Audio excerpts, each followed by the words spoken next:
Good evening all of you. Let us proceed further. बेटा, दोस्ती बातचीत थोड़ा सा होल्ड कर लीजिए। कंसेप्ट सीख लीजिए, बड़ा इंपॉर्टेंट है।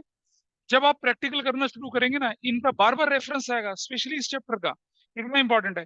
Your whole base of practical is dependent upon this chapter. ये जो कंसेप्ट सीख रहे हैं पूरा पूरा उस पर डिपेंडेंट है, तो इसलिए बातें बातें कम करके जरा फोकस करने की कोशिश करिए। In previous class I have discussed with you prudence concept. Anticipate no profit but provide for the losses. आपके सामने स्क्रीन पे स्क्रीन चल रही है, दिख रही है भाई सबको? Yes yes sir. सर। ठीक है जी।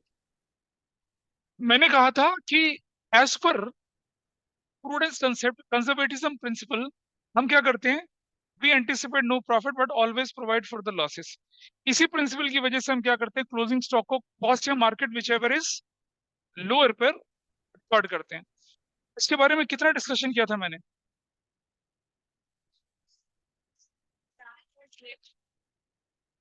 हाँ, बस उतना एग्जाम्पल कर था, उसके बाद नहीं बोला था मैंने, ठीक है। हाँ, अब इसको थोड़ा आगे बढ़ाते हैं। तो देखो क्या हुआ कि अगर आपके पास क्लोजिंग स्टॉक है, क्लोजिंग स्टॉक मतलब जो आपने सामान बनाया वो नहीं बिका, नहीं बिका तो आपके पास पड़ा रह गया ना। तो जरा समझिए एक छोटी सी चीज और यहाँ पर। सपोज आपके पास स्टॉक है बचा हुआ 20,000 यूनिट्स, ठीक है, और एक यूनिट 3 रुपए की थी, तो आपकी वैल्यू कितनी है? 60,000 रुपीज। Your value 60,000 rupees. पीछे कबीर, थोड़ा आवाज कम। 60,000 रुपीज आपकी क्या थी? कॉस्ट ऑफ प्रोडक्शन थी, है बनाने की कीमत थी। अच्छा, इसकी मार्केट में वैल्यू जो दिख रही है ना, मार्केट वैल्यू, ये मार्केट में पता है कितने का है आज की डेट में? 80,000 रुपीज का है। तो मेरे लिए तो अच्छा है। मेरा स्टॉक जो 60,000 का मैंने बनाया था वो मार्केट में 80 का बिकेगा, तो क्यों ना मैं इसे 80 में लिख दूं। लेकिन अगर मैं 80 में लिखूंगा, प्रूडेंस वायलेट हो जाएगा। प्रूडेंस क्या कहता है कि भाई जो स्टॉक आपके पास पड़ा है वो कॉस्ट या मार्केट विच एवरेज लेस पे लिखो, क्योंकि आज तो मार्केट बढ़ी हुई है। और जब आप इसे बेचने जाएं, देखिए, अंडरस्टैंड वन थिंग, आपने बेच दिया and you reap the profit, that is different thing. लेकिन आपने बेचा नहीं और आपके पास पड़ा हुआ है और फिर आप देख रहे हो मार्केट में इसका भाई चढ़ गया, भाव चढ़ गया, उस पर लिख दो। अपने पैरों में कुल्हाड़ी मारने वाली बात होगी ना। प्रूडेंस कंसेप्ट कहता है क्या कि stock is to be recorded in the books of accounts, cost या मार्केट दोनों में से जो कम होगा उस पर लिखेंगे। इसका क्या फायदा होगा? देखिए, हमने इसे इस पे लिख दिया, 60,000 पे लिख दिया। अब मैं अगर मार्केट में बेचने जाता हूँ और मेरे 80 में बिकता है तो मेरे 20,000 का प्रॉफिट हो गया। अब अगर मान लो कॉस्ट या मार्केट इस छोड़कर इसे 80 पे लिखता और 80 का आइटम है, अगर वो 70 में बिकता तो 10,000 का लॉस हो गया। लेकिन क्या एक्चुअली मुझे लॉस हुआ था? मेरी तो कीमत कितने की थी? 60 की थी। तो क्योंकि मैंने इन्फ्लेटेड वैल्यू पे लिख दिया, इसलिए मुझे लॉस दिखाना पड़ेगा, which is not a right thing. तो इसीलिए क्लोजिंग स्टॉक को कॉस्ट या मार्केट जो भी वैल्यू कम होगी उस पर लिखा जाएगा। ये प्रूडेंस प्रिंसिपल कहता है। लेकिन इसके कुछ एक्सेप्शंस हैं। इसके क्या है? कुछ एक्सेप्शंस हैं कि भाई कुछ क्लोजिंग स्टॉक ऐसे होते हैं जिन्हें कॉस्ट या मार्केट विचेवर इज हायर पे दिखाया जाता है। कौन से वाले होते हैं आइए दिखाता हूं आपको एक एक करके। सीधा स्क्रीन, अपने नोट्स देख लीजिए। तुम्हारे पास नहीं है? निकाल लीजिए, उनके साथ शेयर करो जरा। देखो बीच में रख लीजिए आपके सामने। It must be noted that in case of petroleum product, in case of gold and other precious metals, देखिए समझिए बात को। पेट्रोल, जब पेट्रोल पंप के मालिक ने खरीदा तो उसने क्या खरीदा? मान लो उसने 89 रुपीज पर लीटर के हिसाब से खरीदा, ठीक है जी। और उसके पास 1 लाख लीटर पेट्रोल बचा हुआ है, 89 के हिसाब से 89 लाख रुपीज का उसके पास पेट्रोल प्राइस पड़ा हुआ है। अचानक से पेट्रोल की प्राइस सरकार ने बढ़ाकर 95 रुपीज पर लीटर कर दी बढ़ाकर लीटर। तो अब वो क्या करेगा? इसकी प्राइस कितना हो गया? 95 लाख रुपीज हो गया। एज पर प्रूडेंस प्रिंसिपल क्या होना चाहिए था? कॉस्ट या market whichever is less पे दिखाना चाहिए था। लेकिन पेट्रोल पंप में ऐसा नहीं होता। उस पे दिखाएंगे, उसे मार्केट वैल्यू पे दिखाएंगे। ऐसे ही आप ज्वेलरी शॉप के मालिक हैं, आपके पास गोल्ड पड़ा हुआ है, कितना? 5 किलो सोना पड़ा हुआ आपके पास। सोने का प्राइस मान लिया मैंने, बोलूं कि 30 लाख रुपीज पर केजी था। लेकिन जब आपने खरीदा 30 लाख रुपीज पर केजी था, और जब आप उसे मार्केट में बना के बेच रहे हैं तब उसकी प्राइस 40 लाख रुपए पर केजी हो गया, और वो बिका नहीं, आपके पास पड़ा हुआ है। क्लोजिंग तो रूल क्या था कि कॉस्ट या market price which ever is less. लेकिन आप ऐसा नहीं करोगे, आप कितनी वैल्यू पे दिखाओगे? 40 पे। तो ये इसके एक्सेप्शन हैं, एक्सेप्शन आपके एग्जाम में नहीं आते, but you should be knowing that. Clear हो गया दविश? समझ में आता है कि क्या करना है आपको इन आइटम्स में, पेट्रोलियम प्रोडक्ट में और प्रीशियस मेटल जो होते हैं, इनमें ये प्रूडेंस कंसेप्ट नहीं लगाएंगे, या तो कॉस्ट या मार्केट जो भी हायर होगी उस पर उसे लिख देंगे। बेटा तो समझ, सोना जो होता है ना उसकी मार्केट वैल्यू पे बिकता है, पेट्रोल जो होता है उसकी मार्केट वैल्यू पे बिकता है। तो मार्केट के इन्फ्लुएंसिंग फैक्टर की वजह से होता है, बाकी आइटम के साथ ये परेशानी नहीं होती है। सब्जी है, कॉस्ट या मार्केट जो भी कम होगा उस पर लिखेंगे। रॉ मटेरियल है, कॉस्ट से मार्केट जो भी होगा। मशीनरी बनाई, कॉस्ट से मार्केट। टीवी बनाया, एयर कंडीशनर बनाया, रेफ्रिजरेटर बनाया, कॉस्ट से मार्केट जो भी कम होगा उस पर लिखेंगे आप। मतलब ताकि फ्यूचर में होने वाले एंटिसिपेटेड लॉसेस से आप बच सकें, और लॉसेस अगर हो भी हो तो मिनिमाइज हो जाए, इसलिए ऐसा करते हैं। लेकिन पेट्रोल में क्या लॉस होगा भाई, किसी को बताओ मुझे जरा, सोचो। क्या पेट्रोल ऐसी चीज है उसको तो बढ़ने, सोने में क्या लॉस होना है किसी को बताइए मुझे जरा। आप देख रहे हैं गिरता है एक दिन शाम को, 2 दिन बाद फिर से उठ जाता है और बढ़ता ही चला जाता है, and it keeps on moving. इसलिए उन पे ये रूल नहीं लगता है, इसके एक्सेप्शन है। एग्जाम में एक्सेप्शंस नहीं पूछे जाते, एग्जाम में प्रिंसिपल पूछा जाता है। So I made it clear to all of you. अच्छा जी, इसके नुकसान होते हैं थोड़े से। प्रूडेंस कंसेप्ट की वजह से क्या होने वाला होता है कि भाई आप अपनी एक्चुअल कॉस्ट, अच्छा देखिए एक और चीज देखिए यहाँ पर। सपोज आपका स्टॉक कितने का था, ये 60,000 का था। इसकी मार्केट वैल्यू कितनी हो गई, अब अभी मान लो 40,000 हो गई मार्केट वैल्यू 40,000। अब आप किस पे लिखेंगे इसको? कॉस्ट या market, whichever is less. आप इसे 40,000 पे लिखेंगे, तो आपने इसे 40,000 पे रिकॉर्ड कर दिया। अब 40,000 में बुक्स ऑफ अकाउंट पे दिखाया आपने, तो क्या आपने बिजनेस की true and fair picture present करी? नहीं करी ना। ये इसकी एक लिमिटेशन होती है कि ऐसा करने से हमारा जो स्टॉक होता है वो अंडर एस्टिमेटेड वैल्यू पे दिखता है। इस पे दिखेगा, अंडर एस्टिमेटेड वैल्यू पे दिखेगा, क्योंकि आप उसको असली वैल्यू पे दिखा ही नहीं रहे। भाई मार्केट में स्टॉक की वैल्यू कम हो गई तो आप क्या कर रहे हो, कम वैल्यू पे दिखा रहे हो। और मार्केट में वैल्यू बढ़ गई तो बड़ी वैल्यू पे नहीं दिखा रहे हो, ओरिजिनल कॉस्ट पे दिखा रहे हो। तो दोनों कंडीशन में आप क्या कर रहे हो, एक बिल्कुल एप्रीहेंसिव अप्रोच लेके चल रहे हो कि नहीं, हमने स्टॉक को तो बढ़ा के दिखाना ही नहीं है। तो एक तो ट्रू एंड फेयर पिक्चर नहीं दिखेगी। दूसरा क्या होता है देखिए, that's really good, your pictures are really nice, you can see it after the class. बाद में देख लेना। अब जरा सुनो, आपने 40,000 के हिसाब से क्या कर दिया था, अपना स्टॉक को वैल्यू कर दिया।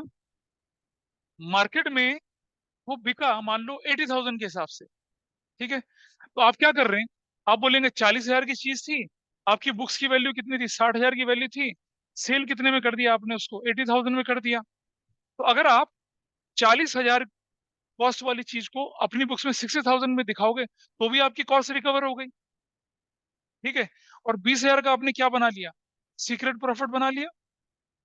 नहीं बनाया, नहीं बताया आपने दुनिया को, क्या बनाया, सीक्रेट प्रॉफिट बनाया ना। आइए मैं बताता हूँ इंटरेस्टिंग चीज है, ठीक है।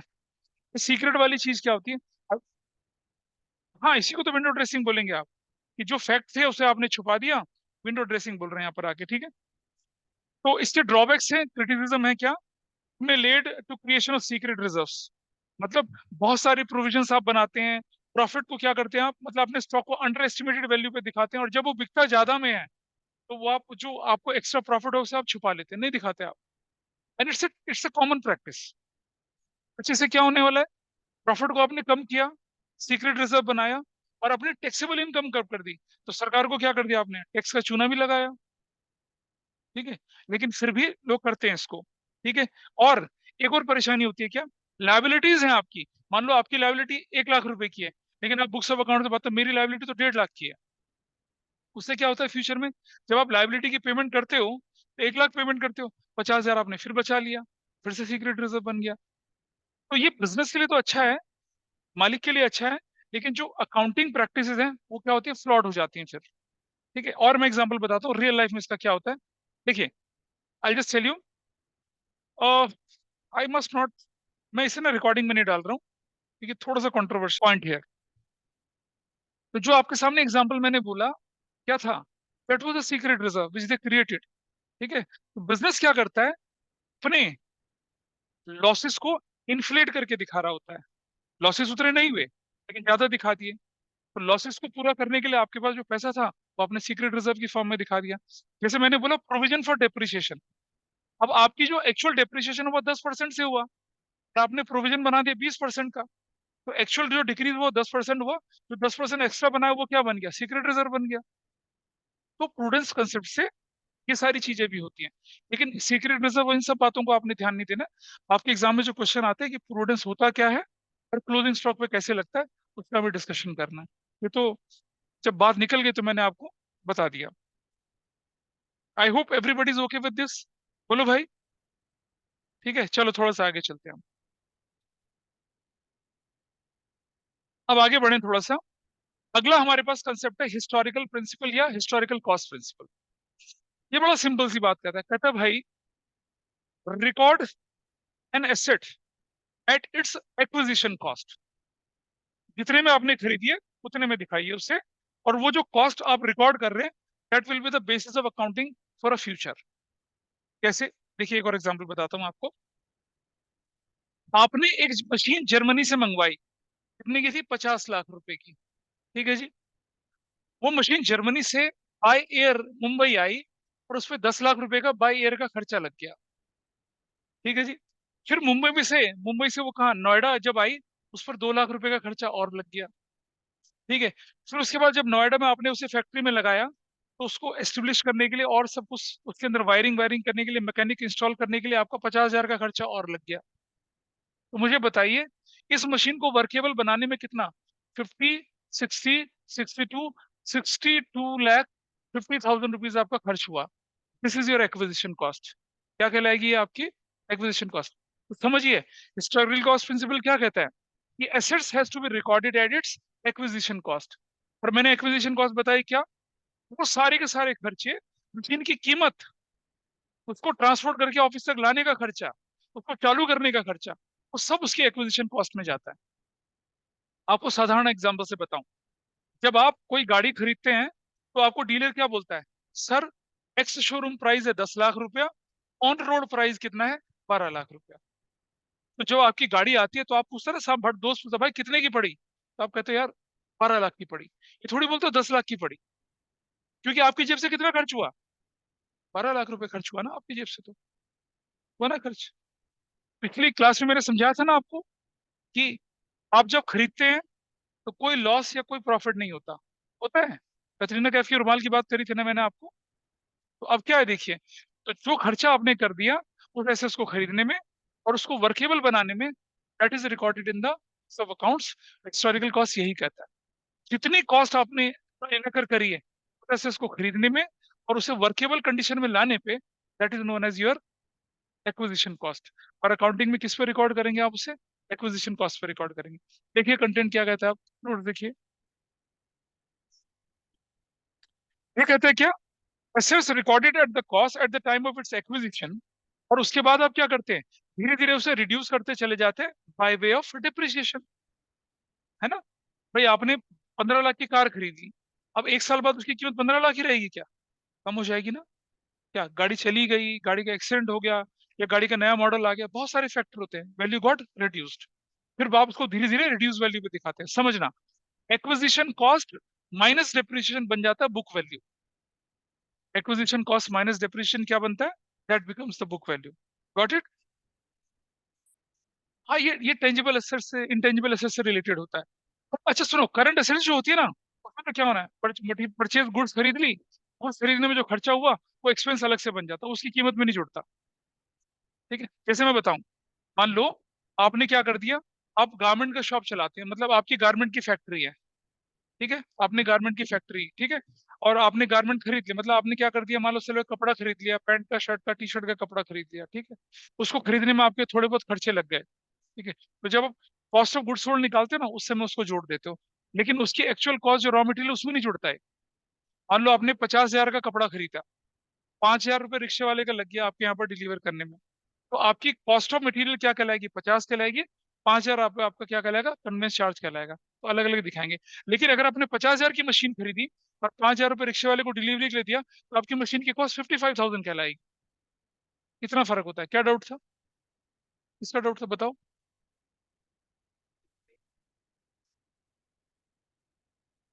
हाँ हाँ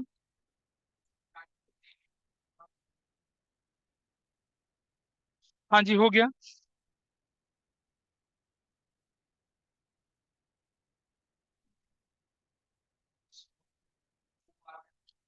बिल्कुल है।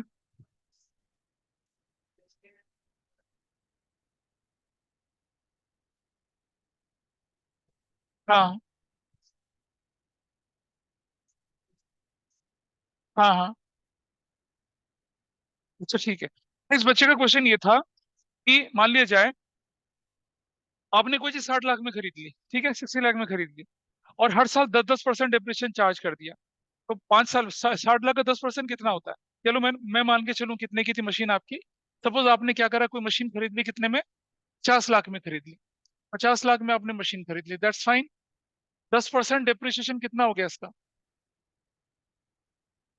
5 लाख हो गया। 4 साल तक आपने उसका डिप्रिसिएशन काटा, तो कितना डिप्रिसिएशन कट गया? 20 लाख। 4 साल बाद इसकी वैल्यू कितनी होगी? 20 लाख माइनस करने के बाद 4 साल बाद वैल्यू कितनी होगी इसकी? 30 लाख की हो गई। Got it?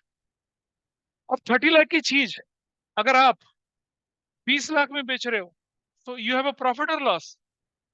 लॉस। और 30 लाख की चीज अगर आप क्या कर रहे हो, 40 लाख में बेच रहे हो, यू हैव अ प्रॉफिट और लॉस? प्रॉफिट है। सिंपल हो गया। ज्यादा में बेचोगे तो प्रॉफिट दिखाओगे, कम में बेचोगे तो लॉस दिखाओगे। हो गया, बोलिए। हाँ। In the books of accounts, after 4 year, your machinery will be shown as 30 lakh rupees की, 30 लाख की दिखेगी। ठीक है। अब तुम्हारा क्वेश्चन क्या है?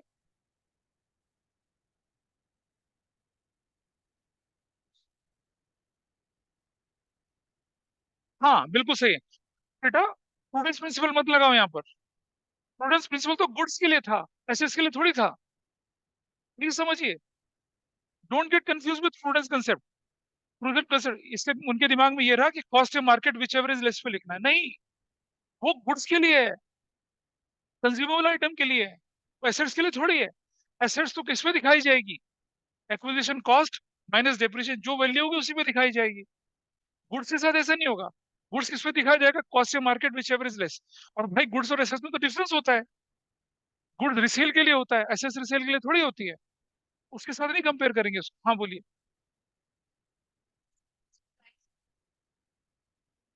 हाँ।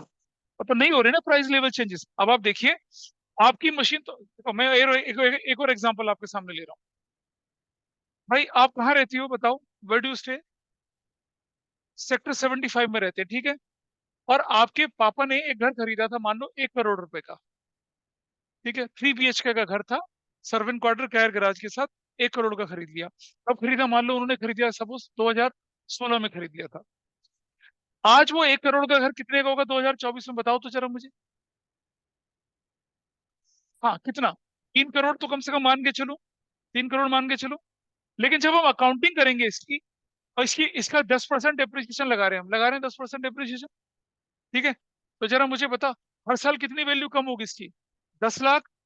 16 के बाद 17, 18, 19, 20, 21, 22, 23, 24, 8 साल में क्या वैल्यू हो जाएगी?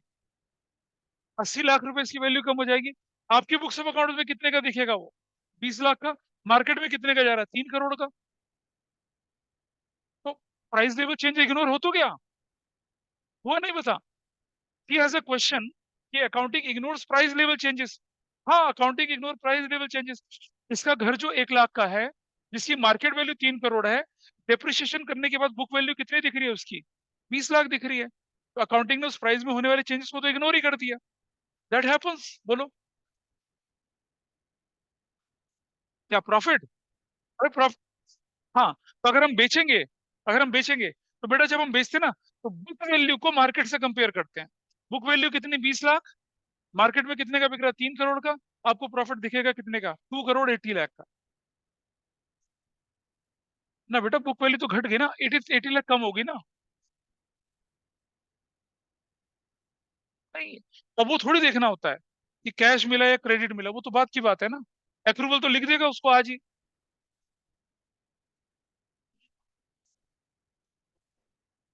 नहीं बाबा, नहीं, मत करो ऐसा। सुनो सुनो सुनो।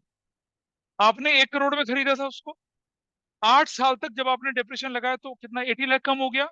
आज आपके पास, आज 2024 में, what is the book value of this? Book value is 20 lakh, ठीक है, 20 लाख की बुक। इसे बेच कितने में रहे हैं आज आप? 3 करोड़ में बेच रहे हैं। तो भाई 2016 में कितना पैसा दिया था वो मायने नहीं रखता। आज इसकी वैल्यू कितनी है in your books? Book value कितनी है? 20 लाख। और आपको बेच कितने में रहे? 3 करोड़। अब वो 3 करोड़ कैश आया नहीं आया वो बात अलग की है। अब बोलो क्या? हाँ, तो मार्केट में तो बढ़ती जाती है, बिल्कुल ऐसे ही होता है। बुक्स ऑफ अकाउंट्स में क्या होती है वैल्यू? पानी पी लो थोड़ा सा। यू जस्ट आस्क मी, मेरे से पूछो। ऑनलाइन में everybody is okay with this? मोक्ष, विधि, अनंत, बाकी लोग yes sir. Yes sir. Fine with you? आपको पता चला? Can I proceed further? बोलो क्या? ठीक है, आगे चलते हैं जरा। अब ये जो कंसेप्चुअल क्लैरिटी है ना आपको, ये जब आप आगे चलेंगे, डिप्रिसिएशन करेंगे, जर्नल एंट्रीज करेंगे, अकाउंटिंग इक्वेशन करेंगे, वहां हेल्प करेगी। Because you are guided by principles, you are not guided by hit and trial method. अभी क्या करें, जब हम बिना प्रिंसिपल के क्वेश्चन सॉल्व करते हैं ना, तो फिर हम कहते हैं क्या पता ऐसा हो या क्या पता ऐसा हो। We don't have concrete satisfaction कि हम लोग अपना आंसर ठीक कर रहे हैं नहीं कर रहे हैं। But once you are guided by principle, आप अपने क्वेश्चन पे 100% श्योर रहेंगे। मेरे स्टूडेंट 100% श्योर रहते हैं अपने क्वेश्चन पे जो आंसर लेके चल रहे हैं। ठीक है जी। तो historical cost principle is okay with you. Acquisition cost पे एसेस रिकॉर्ड करी जाएगी और वही अकाउंटिंग का बेस बनेगा। और आपकी बुक्स ऑफ अकाउंट्स में क्या होगा, वो हिस्टोरिकल कॉस्ट माइनस डिप्रिशिएशन करके वैल्यू में, जिसको हम क्या बोलते हैं बुक वैल्यू, उस पर ये शो होगी। ठीक है जी। इसका ऑब्जेक्टिव क्या है? इसका ऑब्जेक्टिव है क्या, फाइनेंशियल स्टेटमेंट बनाते समय cost price paid for the purchase of assets is verified from the cost records. So the information stated in financial statement is not influenced by personal bias या किसी भी और तरह के जजमेंट से नहीं होती है। जो आपकी हिस्टोरिकल कॉस्ट थी वो एक्चुअल कॉस्ट थी, और जो डिप्रेशन आपने 4 साल में माइनस करा वो क्लियरली आपको बुक्स ऑफ अकाउंट्स में दिख जाता है। बट डिप्रेशन नहीं, वो तो बेटा डिप्रेशन के 12 तरीके होते हैं।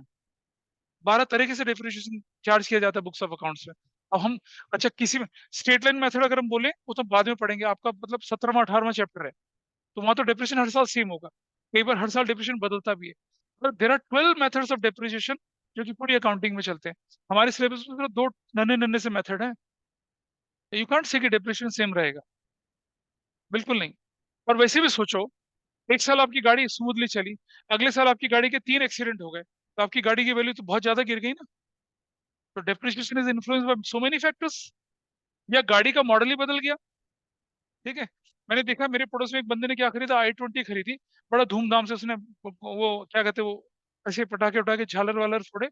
और 2 महीने बाद क्या कहते i20 का नया वर्जन आ गया। बंदा धप्पा हो गया। इंतजार कर लेता 2 महीने, लेकिन उसे क्या पता था ऐसा हो जाएगा। अच्छा, लैंड पे डिप्रिशिएशन नहीं लगता बेटा, छोड़ दो।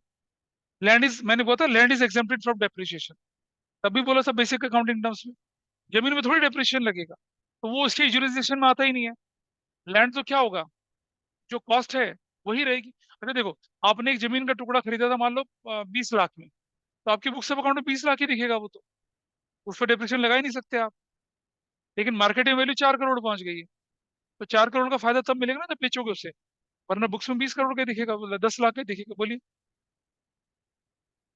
अरे एक बात बता बेटा, अरे बाबा सुन सुन सुन सुन, देख, तो one boy raise the question कि भाई लैंड डेप्रिशिएट क्यों नहीं होता। सुनो बेटा, डेप्रिसिएशन क्या होता है। आपकी एक कार है, यूज हो गई, तो कार की क्या होगी, एफिशिएंसी डाउन होगी धीरे धीरे। आपने देखा पिकअप खत्म हो जाता है, पेट्रोल ज्यादा पीने लग जाती है, ब्रेकिंग व्रेकिंग स्लो हो जाती है, तो वैल्यू कम हो गई। नया मॉडल आ गया, वैल्यू कम हो गई। टेक्नोलॉजी बदल गई, नई वैल्यू कम हो गई। आपका हाइब्रिड आ गई, इलेक्ट्रिक व्हीकल आ गया, वैल्यू कम हो गई। ठीक है, एक्सीडेंट हो गया, क्या लूंगे। जरा लैंड पे आ जाओ, लैंड में टेक्नोलॉजी का क्या फर्क पड़ना है भाई। लैंड के साइड में, तो लैंड का लैंड के साइड में एक नाला चला गया, नदी चली गई, एयरपोर्ट चला गया, कुछ भी चला गया, तो लैंड की वैल्यू उससे इफेक्ट होती है। लेकिन लैंड की वैल्यू कम कैसे हो गई ये बता मुझे। लैंड डिप्रिशिएट नहीं होता है। डेप्रिसिएशन के जितने भी फैक्टर्स हैं उनमें से कोई फैक्टर लैंड के साथ नहीं रखता। सुनो, रुक जा बेटा, सुन सुन। पैसेज ऑफ टाइम से एसेट्स की वैल्यू कम होती है, पैसेज ऑफ टाइम से लैंड की वैल्यू कम नहीं होती है। लैंड को यूज करने से लैंड की वैल्यू कम होगी? नहीं कम होती। ठीक है। इनफैक्ट लैंड को अगर आप यूज कर रहे हैं, और अगर अच्छा लैंड को नहीं यूज करने से उसकी वैल्यू, आप गाड़ी मत यूज करिए 10 5 साल तक, आपकी गाड़ी खटारा हो जाएगी। लैंड को मत यूज करिए, इनफैक्ट लैंड तो और ज्यादा फर्टाइल हो जाएगा। लैंड पे डिप्रिशिएशन का कोई कोई फैक्टर लगता ही नहीं है। Land is free from depreciation. हाँ, जो तुमने बोला कि लैंड के पड़ोस में अगर गंदा नाला चला जाए तो उससे वैल्यू कम हो सकती है, दैट इज देयर। लेकिन फिर भी एज पर कॉस्ट प्रिंसिपल आप क्या दिखाओगे, जिस कॉस्ट में से एक्वायर करा था उसी में दिखाओगे ना उसे बुक्स ऑफ अकाउंट्स में। तो लैंड में तो कोई फर्क पड़ा ही नहीं। तुम बोल रहे थे कुछ, बोलिए। भाई उसका फ्लैट था, लैंड थोड़ी था। उसके पापा ने, अरे भाई, आपके पापा ने 1 करोड़ का जमीन खरीद के वहां तंबू लगा के थोड़ी रहे थे। हमने तो फ्लैट बोला, हमने लैंड थोड़ी बोला उसको। हाउएवर, लैंड एंड बिल्डिंग अगर लिखा है तो आप डेप्रिसिएशन बोल सकते हैं उसको, लेकिन वो भी डेप्रिसिएशन एक्सक्लूसिवली बिल्डिंग पे लगेगा, लैंड पे नहीं लगेगा। बिल्कुल होगा। ये घर बना हुआ है, जब ये घर बना होगा तो अब इसकी जिस जगह पे हमारी क्लास चल रही है, इसकी वैल्यू मैं बोलूँ तो आराम से 10 या 12 करोड़ रुपया होगी, बहुत आराम से। जबकि इसको बनाए हुए तो 10 12 साल तो हो ही चुके हैं, कायदे से तो वैल्यू इसकी डाउन होनी चाहिए थी, लेकिन ऐसा नहीं होता। तो इनकी बुक्स ऑफ अकाउंट्स में इसे कैसे दिखाया जाएगा, इसकी कॉस्ट माइनस डेप्रिसिएशन उस पर दिखाया जाएगा। मार्केट वैल्यू जितनी मर्जी बढ़ती रहे, accounting ignores price level changes. बोलिए, इनका सुन लीजिए एग्जाम्पल, बोलिए। रुक जा, थोड़ा सा रुक जा, मैं आ रहा हूँ उस तरफ अभी। एक मजेदार चीज बताता हूँ, तुम्हारा मैं जवाब दूंगा। आ जाइए। अब इन्होंने एक एग्जाम्पल दिया, मैं आपको और एग्जाम्पल दिखा रहा हूँ। मेरे एक रिलेटिव, मेरे गांव के रिश्तेदार हैं वो, और गांव के रिश्ते में मेरे वो दादाजी लगते थे। 1952 में उन्होंने क्या करा, वो दिल्ली आए 1952 में, और he is well built, strong physique के थे, और भाग दौड़ अच्छी कर लेते थे। और उनको राष्ट्रपति भवन में उनको मिल गई। राष्ट्रपति के जो होते हैं ना अंगरक्षक बॉडीगार्ड होते हैं, जो घोड़े पे चलते हैं, लंबे चौड़े जवान, उस तरह के, उनमें उनका सिलेक्शन हो गया। ठीक है जी, बढ़िया। उनको, अच्छा, वो जिंदगी बिंदास जीते थे। उनको एक शौक था लॉटरी खरीदने का, लॉटरी खरीदने का शौक था। भाई 1952 में उन्होंने लॉटरी खरीदी, 30,000 की लॉटरी लग गई उनकी। 30,000 की लग गई लॉटरी। 1952 में 30,000 का मतलब जानते हैं कितना होता है? 30,000 इंटू 8,000 कर लें उसको, मतलब, हाँ इतना कर लीजिए, मतलब समझ लीजिए 9 करोड़, ये 8 के 24, 24 मतलब, हाँ मतलब काफी, it's huge amount of money. उस समय पर एक एम्बेसडर गाड़ी उन्होंने ले ली और एक शॉफर भी ले लिया। मतलब राष्ट्रपति की बॉडी गार्ड है, लेकिन बाकी लोग बेचारे पैदल जाते थे, साइकिल पैदल पैदल चल के जाते थे। ठीक है, क्या बोले, कितना है? बहुत है यार वो भी, बहुत है। ठीक है, सुनो अब काम की बात सुनो तुम जरा। अच्छा, उनके मन में था कि मुझे दिल्ली जैसे शहर में नहीं रहना, मैं अपने गांव वापस जाऊंगा। ठीक है जी।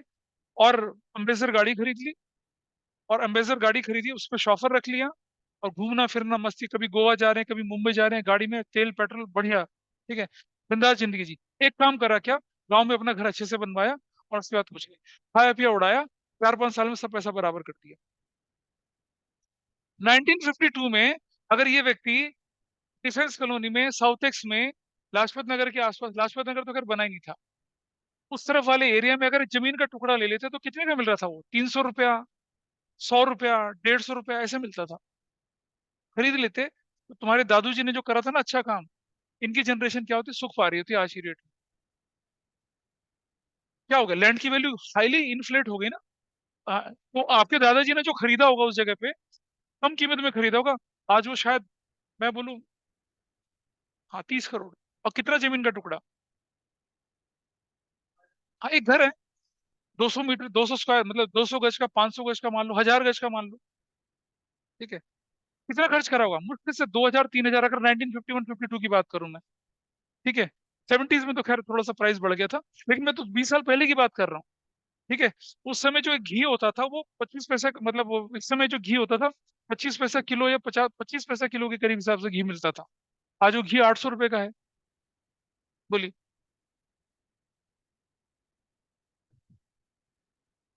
हाँ,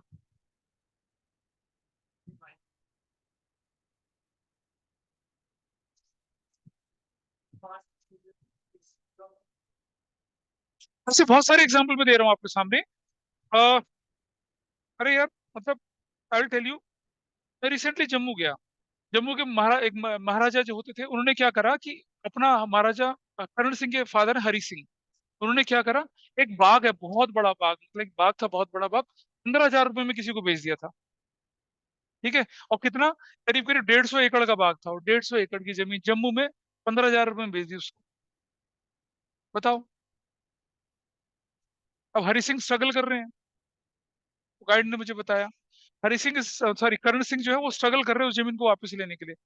तो कोर्ट क्या कहता है, या तो ये प्रूव करो कि जब आपके फादर ने डील करी थी he was insane, out of mind था, तब आपको मिलेगी, वरना आप इस जमीन के लिए बाप को पागल थोड़ी घोषित करूंगा मैं। छोड़ दी उसने। वो बंदा कॉलोनियां काट रहा है उस पे। ठीक है। और मतलब एक एक छोटा छोटा टुकड़ा 20 लाख 25 लाख से कम का नहीं दे रहा, 100 100 गज का। हाँ तो, लेकिन भाई आज वैल्यू देखना। ठीक है। अ, पाकिस्तान की एक जर्नलिस्ट बोलती है, पाकिस्तान की जर्नलिस्ट बोलती है, पता क्या, ज्यादा वाट लगा दिया आपने। मतलब उनका अच्छा खासा लखनऊ में घर था, जिसकी कीमत मतलब अरबों रुपए है आज की डेट में, छोड़ के भाग गए पाकिस्तान। ठीक है। Anyway, let's come to the point, थोड़ा टॉपिक डिबेट हो गया। तो historical cost, I think that's clear to all of you. थोड़ा आगे चलते हैं। अब इसके ड्रॉबैक तो आपके सामने ही है।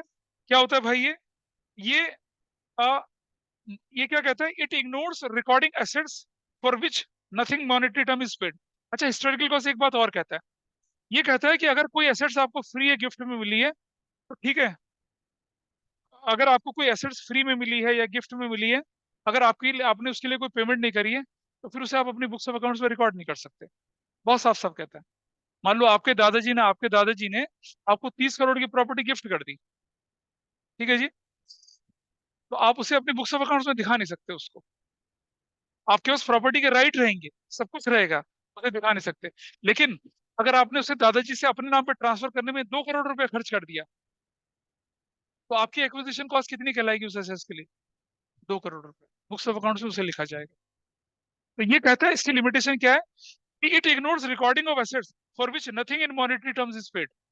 अगर आपको किसी ने कुछ गिफ्ट कर दिया एसेट्स को, उसको आप अपनी बुक्स ऑफ अकाउंट्स में नहीं दिखा सकते। कैसे बनाएगी बता। नहीं, फिर आप क्या करेंगे, उस एसेट्स को लेंगे, तो उसका तरीका क्या होता है फिर तरीका होगा क्या, फिर आपको अगर वो गिफ्ट में मिली है, फिर आप जो ऑफिशियल वैल्यूअर्स होते हैं, जो बिल्डिंग की वैल्यूएशन करते हैं, उससे वैल्यूएशन कराओ, वैल्यूएशन की फीस दो उसे। वैल्यूएशन के बाद वो आपको सर्टिफिकेट बना के देंगे। सर्टिफिकेट में लिखा रहेगा आपके घर की कीमत कितनी है, 30 करोड़ रुपया। फिर उस 30 करोड़ के सर्टिफिकेट वाली वैल्यू को आप अपने बिजनेस में लगाइए एडिशनल कैपिटल बोल के, तब आपकी बुक्स में रिकॉर्ड होगा वो, अदरवाइज रिकॉर्ड नहीं होगा। ठीक है। अच्छा, एक एग्जांपल देता हूँ आपके सामने।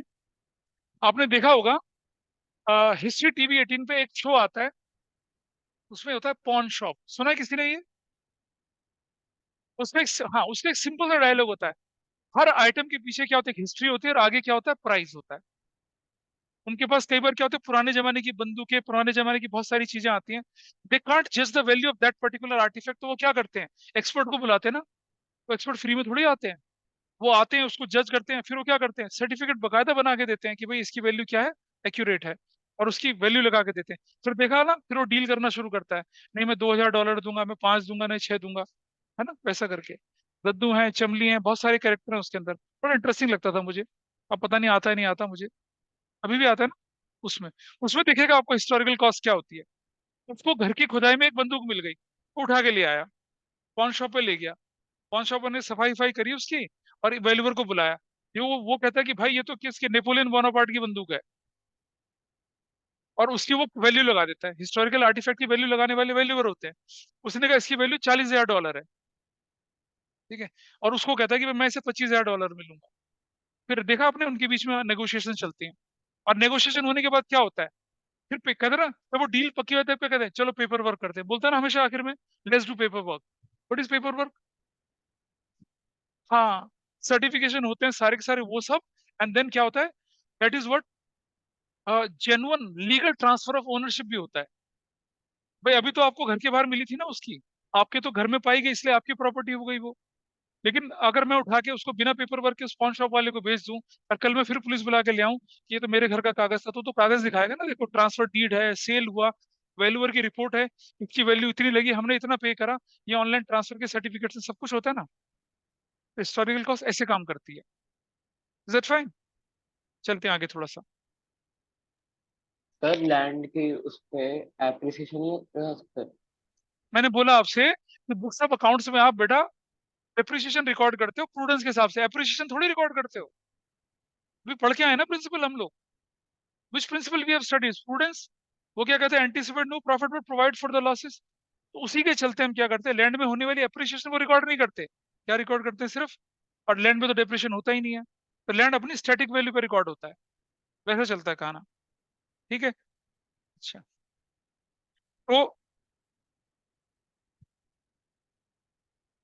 अच्छा, अब इससे क्या होता है कि इस प्रिंसिपल की वजह से क्या होता है, इन्फ्लेटेड या अंडरस्टेटेड वैल्यू आपकी एसेट्स की दिखती है। या तो आपकी वैल्यू बढ़ी हुई दिखेंगी या घटी हुई दिखेंगी, मतलब रियल वैल्यू नहीं दिखती है। ये परेशानी हो जाती है। आपके लैंड की रियल वैल्यू नहीं दिखेगी आपको, आपकी एसेट्स की रियल वैल्यू नहीं दिखेगी, या तो ज्यादा कम वैल्यू दिखेगी या ज्यादा बढ़ी हुई वैल्यू दिखेगी, ऐसा करके चलता है मामला। तो ये इसके नुकसान होते हैं। आपको लिमिटेशन आपके सिलेबस में नहीं है, ड्रॉबैक आपके सिलेबस में नहीं है, but for the understanding, for the knowledge मैं आपको ये बता रहा हूँ, इसलिए हम आगे चल रहे हैं सर। चलिए, अब एक और प्रिंसिपल है बड़ा मजेदार। मजेदार तो खैर नहीं है, सिंपल ही है। क्या मैंने आपको वेरीफाइबल ऑब्जेक्टिव या ड्यूअलिटी वगैरह के बारे में बता दिया था? मैचिंग अभी नहीं बता रहा, मैचिंग के थोड़ा सा टाइम है। ड्यूअल एस्पेक्ट प्रिंसिपल बड़ा सबसे आसान प्रिंसिपल है। ये क्या कहता है कि for each and every transaction there must be two aspect. कैसे? मान लिया अंशिका ने से सामान खरीदा 1 लाख रुपए का, तो मैंने क्या किया, अंशिका को सामान बेचा 1 लाख रुपए का, तो मेरे पास क्या आया, कैश बढ़ गया 1 लाख का, और मेरे पास से सामान चला गया 1 लाख का, हो गया डबल एस्पेक्ट। मैंने अंशिका को सामान बेचा 1 लाख का और पैसा नहीं लिया, तो क्या हो गया, क्रेडिट सेल हो गया। मेरे पास से गुड्स चली गई और अंशिका नाम की डेटर बढ़ गई, हो गया। Each and every transaction, each and every event when we record it, it has to effect.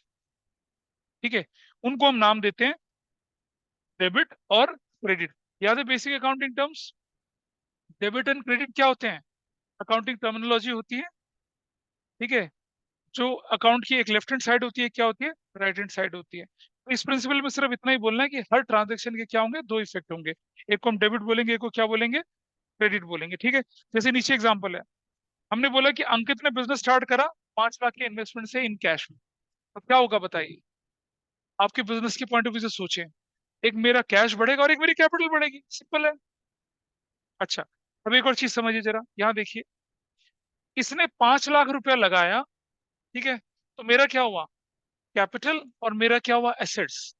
ठीक है, तो मेरा कैश कितने का बढ़ेगा, 5 लाख रुपए का, और मेरा कैपिटल कितने का बढ़ेगा, 5 लाख का। अकाउंटिंग इक्वेशन बराबर हो गई।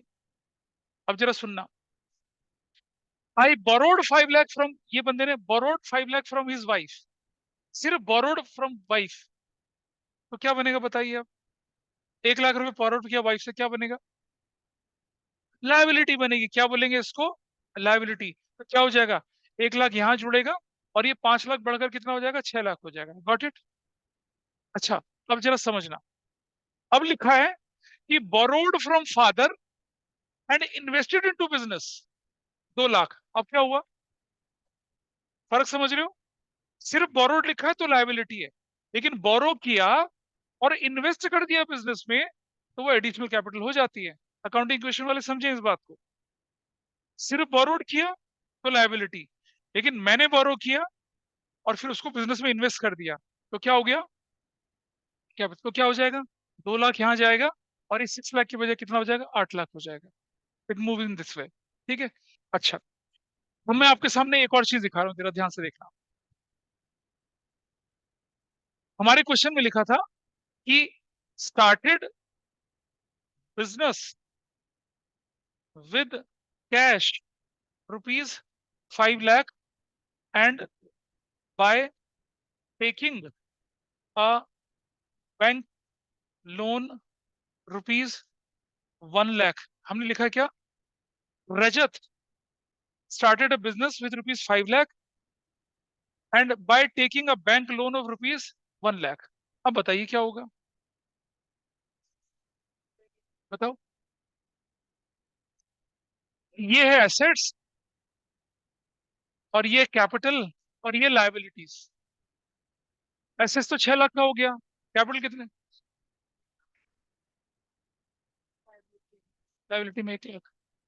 लेकिन एक बात समझना, अगर आपने क्या किया, अब समझना, ठीक है क्या ये? ठीक है।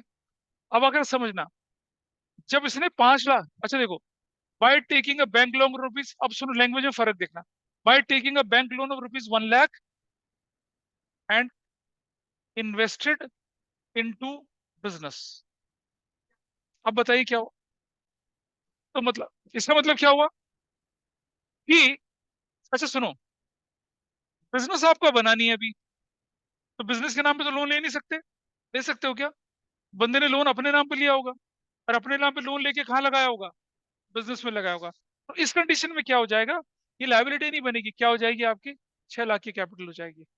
ऐसा करके ड्यूअल एस्पेक्ट का ये इम्पैक्ट इम्पैक्ट होता है, डबल ड्यूअल एस्पेक्ट प्रिंसिपल का ऐसे इम्पैक्ट चलता है। ठीक है।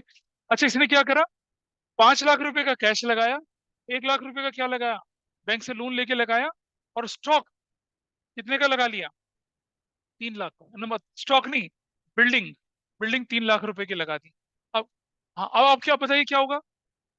सुन, पहले सुनो कैपिटल में कितना जाएगा इसी क्वेश्चन में, 5 ये, 6 ये, 3 ये, कितना होगा, 9 लाख रुपीज का। यहाँ बनेगा कैश, और यहाँ बनेगा क्या, बिल्डिंग, कितने की बिल्डिंग, 3 लाख की। ऐसे दिखेगा। तो जो ड्यूअल एस्पेक्ट प्रिंसिपल है, जब आप अकाउंटिंग पढ़ेंगे आगे, हाँ बोलो,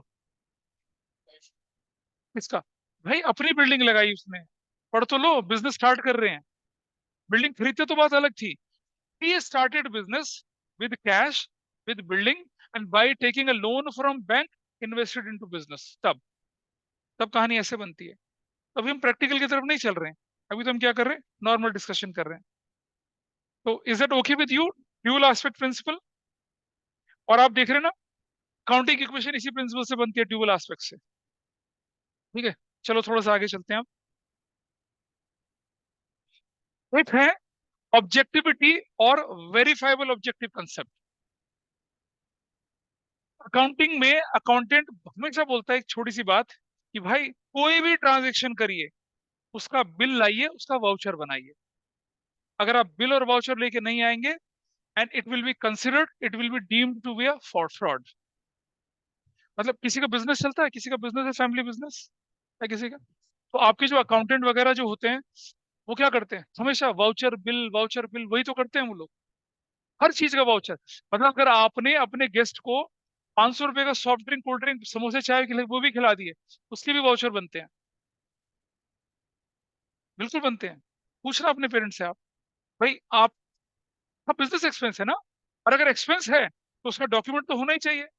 अब जो सामने बैठा ठेली वाला जो जो आपको समोसे दे रहा है, या हलवाई समोसे दे रहा है, बिल फाड़ के तो, अब जेएसबी ग्रीन एवरग्रीन से लाओगे तो बिल मिलेगा आपको।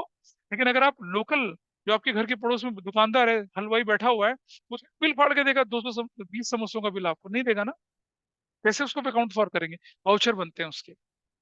तो ये प्रिंसिपल कहता है कि अकाउंटिंग में हमेशा ध्यान रखिए क्या, for every event, for every transaction, every major, every minor expense, there should be a supporting document. Bill लाइए, रसीद लाइए, वैसा करिए। अब जैसे कुछ लोग बोलते हैं सर, क्या कुछ लोग बोलते हैं सर, हम ऑटो में, जैसे मान लो इसने अपने एक सेल्समैन को बोला, क्या सेक्टर 62 चला जा और ये सामान डिलीवर कर देना।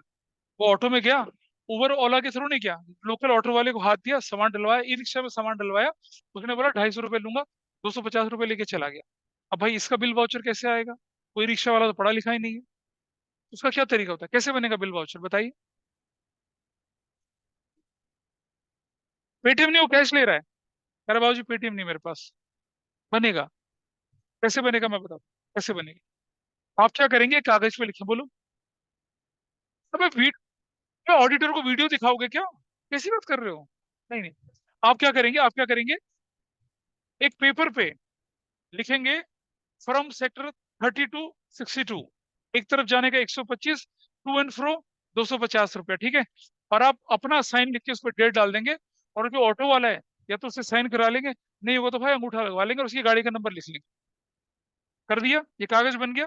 ये कागज अपने ऑफिस में जमा कराएंगे, फिर उसका एक वाउचर बनता है, उस वाउचर पे आपका भी साइन होगा, आपके क्लर्क का साइन होगा, और आपके मैनेजर का साइन होगा, फिर बन जाएगा एक ऑथेंटिक डॉक्यूमेंट। 3 3 लोगों के साइन है उसमें, छोटी मोटी गड़बड़ होगी तो तीनों पकड़े जाएंगे। तो हमारे पास एक्सक्यूज नहीं होना चाहिए कि भाई बिल कैसे बनता। बिल आपको बनाना है, नहीं बनाएंगे तो क्या हो जाएगा, लेटर स्टेज पे it will be declared as a क्या, फ्रॉड कहलाएगा वो। तो क्या कहते हैं, all transactions should be recorded in an objective manner and they should be free from personal bias, ये बोलता है। And it applies that all transaction should be supported by a documentary evidence या वाउचर। डॉक्यूमेंट्री एविडेंस लगाएंगे, voucher बनाएंगे, तब मानी जाएंगी वो ट्रांजेक्शन है, अदरवाइज नहीं मानी जाएगी। ठीक है। और इस सपोर्टिंग डॉक्यूमेंट क्या हो सकते हैं, कैश मेमो हो सकते हैं, इनवॉइसेस हो सकती है, बिल हो सकती है। आप देखते हैं जब आप किसी दुकान से सामान खरीदते हो आपको क्या देता है, इनवॉइस बना के देखा ना, पर्चे पे लिखा रहता है इनवॉइस। जब आप रेस्टोरेंट में खाना खाते हैं तो भी आपको क्या कहता है, व्हाइट सी थोड़ी सी पर्ची बना के दे जिसपे लिखा रहता है जीएसटी, सर्विस चार्ज, एससीएसटी सारा लिखा आता है। ये सारे क्या होते हैं, सपोर्टिंग डॉक्यूमेंट होते हैं। मान लिया जाए आपने अब स्टाफ को बोला सैटरडे संडे की छुट्टी है भाई, फ्राइडे को चलो पार्टी करते हैं। अपने स्टाफ को क्या करते हैं, महीने में एक दिन आप पार्टी ले जाते हैं। पार्टी कर रहे हैं आपने, 15,000 का बिल आ गया। वो कौन सा, वो ड्राइंग्स आपका खर्चा है क्या, वो आपने तो अपने वर्कर को खिलाया। तो 15,000 क्या कहलाएगा, बिजनेस एक्सपेंस। कैसे सपोर्ट होगा बिजनेस एक्सपेंस, रेस्टोरेंट का बिल आएगा ना आपके पास, वो बिल लगेगा, वाउचर बनेगा, और जो मैनेजर गया था तो मैनेजर का साइन, क्लर्क का साइन, और काम खत्म, बन गया डॉक्यूमेंट्री एविडेंस। तो ये सिर्फ अकाउंटिंग के लिए नहीं है, रियल लाइफ में भी जब आप कुछ मैनेजर बने कुछ करें तो आपको क्या करना है, कभी भी किसी ट्रांजेक्शन को बिना डॉक्यूमेंट्री एविडेंस के पास मत करना, क्योंकि अगर आपने पास कर दिया तो फिर आप डूबेंगे। और आप जानिए, चाहे एक मैं छोटी सी बात बताता हूँ कि फ्रॉड कैसे होता है, और इंडियन जुडिशरी सिस्टम पे क्या होता है। एक बंदे ने क्या करा, एक बार आरकेपुरम के पेट्रोल पंप में, मेरे ख्याल से 1975 में शायद, पेट्रोल भरवाया और उसने क्या कर दिया, 25 पैसे ज्यादा ले लिए उससे, 25 पैसे ज्यादा ले लिया। ठीक है। उसका कोर्ट में फैसला आया, कब, 2023 में। Court ordered petrol pump owner to return is 25 पैसा, ठीक है, with interest at the rate 12% per annum. और कितने साल मुकदमा चला, 1975 से 48 ईयर मुकदमा चला, बंदा लड़ता रहा। वो 90s की उम्र में आगे जाके उसे फैसला मिला, 25 पैसे का फ्रॉड। तो फ्रॉड ही हुआ ना, 25 पैसे का हो या 2 रुपए का हो, लड़ने बैठ जाए तो क्या हो। और एक और मजेदार चीज बताता हूँ आपको, कई बार क्या होता है कि चीजें इग्नोर भी हो जाती हैं। बड़ी इंटरेस्टिंग इंसिडेंट हुई, पंजाब नेशनल बैंक की तरफ देखो, कितने कस्टमर हैं तरफ देखो। हाँ, बताया था पहले आपको मैंने, पंजाब नेशनल, जो लोग नहीं उनको बता रहा हूँ, नहीं, पंजाब नेशनल बैंक के कस्टमर देख भाई कितने हैं जरा, इसको देखना, पंजाब नेशनल बैंक के कस्टमर्स। ऑनलाइन में भी देख लीजिए, मोक्षा या बाकी अनंत या शौर्य या कार्तिकेय, कितने कस्टमर है भाई, 180 मिलियन कितना होता है, 1,80,00,000। और किसी ने क्या करा कि हर कस्टमर के अकाउंट से 1-1 रुपया काट लिया, 18 करोड़ हुए, 18 करोड़ का, हर बंदे के अकाउंट से 1-1 रुपया काट लिया, कितना, 18 करोड़ निकाल दिया। और जब अकाउंटिंग की रिकंसाइलिंग हुई, 1-1 रुपया निकला अकाउंट से, बाद में पता चले तो 18 करोड़ रुपए निकल गया। पंजाब नेशनल बैंक हाथ जोड़ता रहा हर कस्टमर को, भैया 1 रुपए की कंप्लेंट लिखवा लो, एफआईआर करवा लो। करा नहीं तो हमसे 5 रुपए ले ले, हमें नहीं करनी कोई कंप्लेंट। किसी ने नहीं करी कंप्लेंट, पता है। That fraud remain undetected. Police कैसे घुसेगी उसके अंदर, बैंक कह रहा है, अच्छा सुनो, बैंक कहता है कि हमारे कस्टमर के अकाउंट से 18 करोड़ निकल गए। पुलिस वाला कहता है ला कस्टमर तो ला सामने, कौन सा कस्टमर है बता। कोई कस्टमर सामने नहीं आया। कह रहे 1 रुपए के लिए पुलिस थाने के चक्कर लगाऊंगा, कचहरी के चक्कर लगाऊंगा, नहीं भैया नमस्ते, तो हमसे 10 रुपए और ले लो। नहीं आया कोई। तो कई बार ऐसा भी होता है, फ्रॉड अनडिटेक्टेड रह जाते हैं। ठीक है। सो ये कौन सा प्रिंसिपल था आपका, ऑब्जेक्टिव। ठीक है। दो प्रिंसिपल आपके पास बचे, उनको समझाने में थोड़ा सा टाइम लगता है, that I take in the next class. और वो सबसे इंपॉर्टेंट प्रिंसिपल्स हैं, that is I don't want to rush in hurry. ठीक है। So I am winding up today. जो भी बताया उस पर कोई डाउट हो तो बताइए, मोक्षा या काशवी या बाकी कोई बच्चा, या शौर्य, आनंद, कार्तिकेय, चलिए रुक जाओ। Okay, so that's all for today, हम वाइंड अप करते हैं।